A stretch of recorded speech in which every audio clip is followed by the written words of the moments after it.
Hello everyone, स्वागत है आप सभी का इकोनॉमिक्स फ्लो में।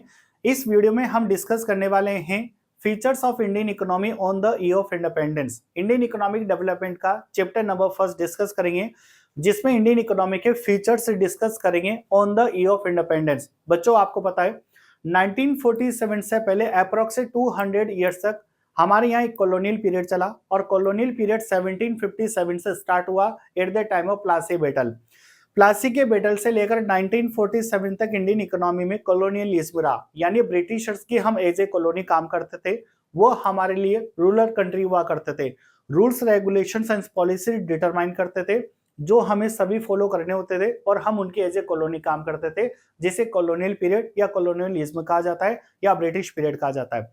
अब 1947 में जब कंट्री को इंडिपेंडेंस मिली, उस टाइम पर पे हमारी इंडियन इकोनॉमी की क्या क्या फीचर्स थे वो हम इस टॉपिक में डिस्कस करने हैं। तो देखिए, टॉपिक है हमारा features of Indian economy on the year of independence.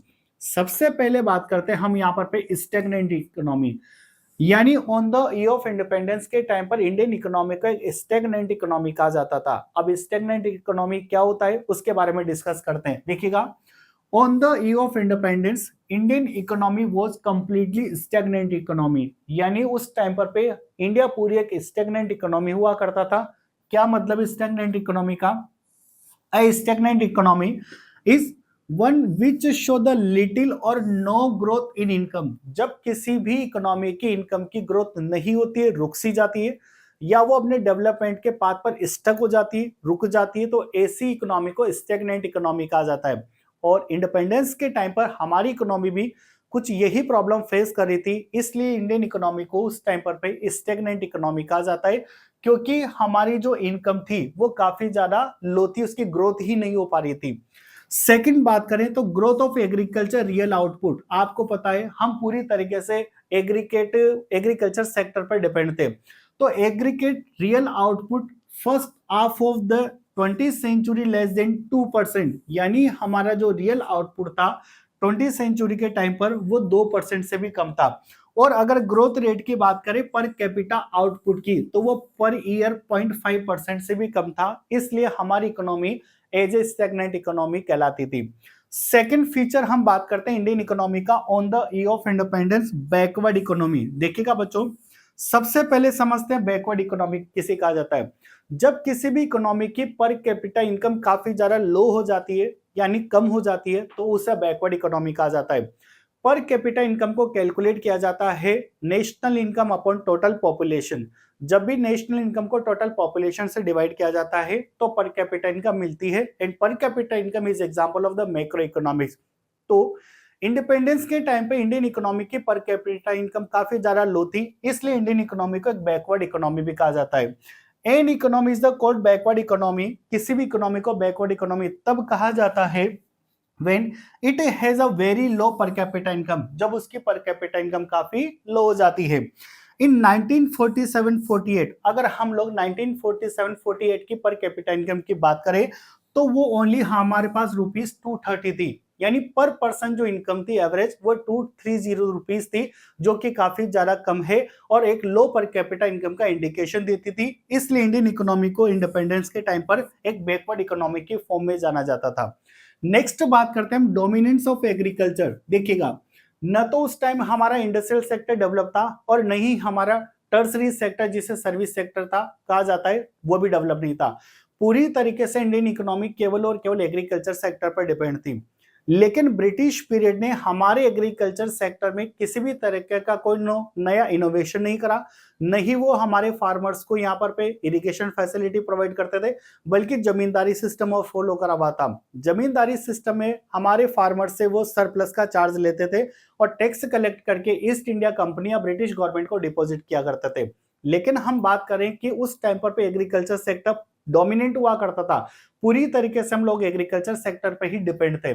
तो agriculture sector dominated the Indian economy is the principal source of livelihood, यानी हमारे लोगों के जीने का जो साधन बना हुआ था, लाइवलीहुड का जो रिसोर्सेज बना हुआ था या एम्प्लॉयमेंट का जो रिसोर्सेज बना हुआ था, वो केवल एग्रीकल्चर सेक्टर ही था, due to lack of industrial sector and service sector.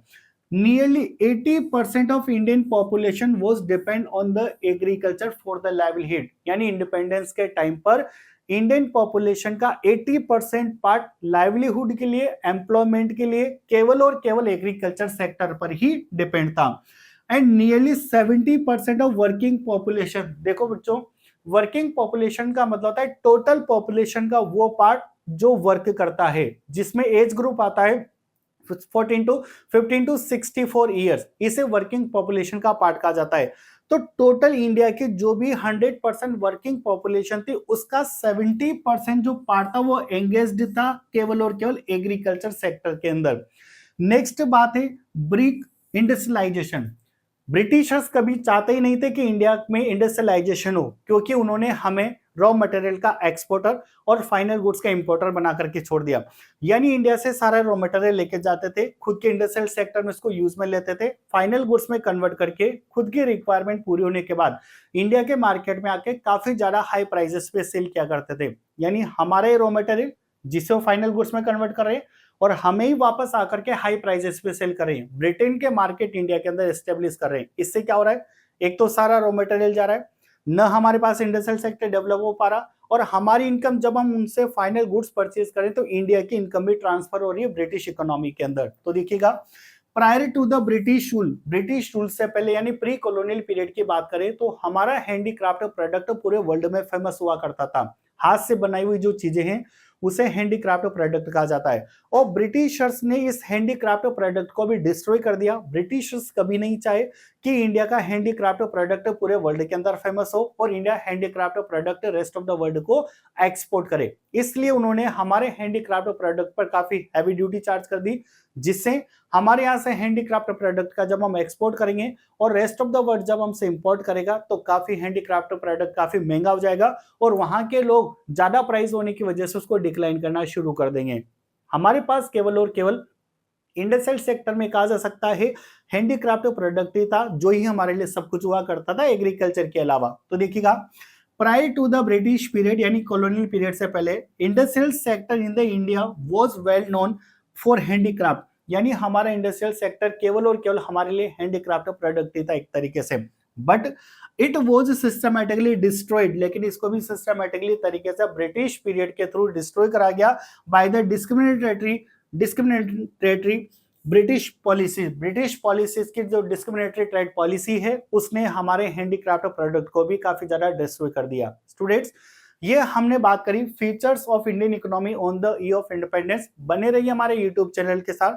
इसी तरीके से इंडियन इकोनॉमिक डेवलपमेंट, माइक्रो और मैक्रो इकोनॉमिक्स और स्टैटिस्टिक्स के काफी यूजफुल वीडियोस हम आपको लोगों के लिए लेकर के आते रहेंगे। आप बोर्ड का स्क्रीनशॉट ले सकते हैं। Thank you.